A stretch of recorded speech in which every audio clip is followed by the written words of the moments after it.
Hello, I'm Norbert Gleicher. I'm the medical director and chief scientist of the Center for Human Reproduction here in New York City. We have been receiving various queries in recent time regarding so-called compassionate embryo transfers.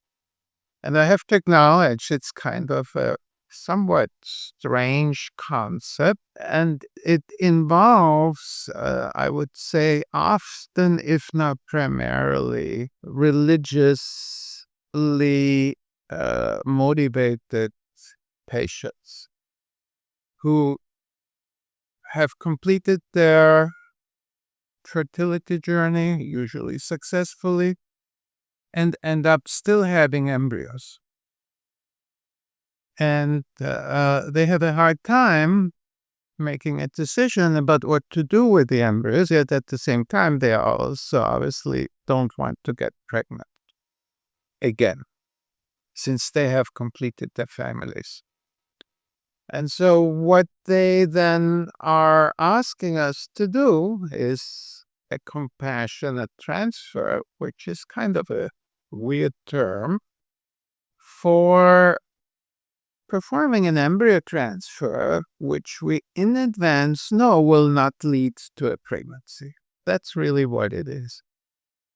This is not anything that has anything to do with a miscarriage or an abortion.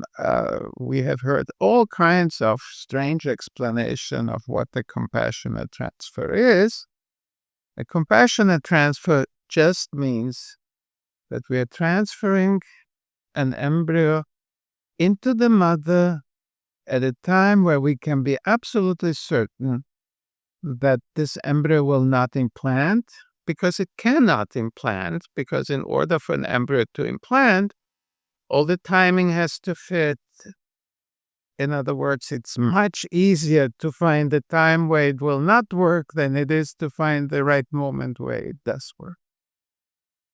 So I just wanted to make sure that everybody understands what the compassionate transfer is. It is basically a way to deal with remaining embryos after people have completed their infertility journey, have completed their family, and they do not want to donate them to another couple. They don't want to donate those embryos for research.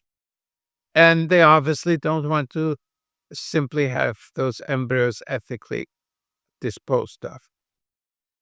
That's another option, another solution. And if you want to have more information about these kind of transfers, we are always here to answer your questions. Thanks for listening.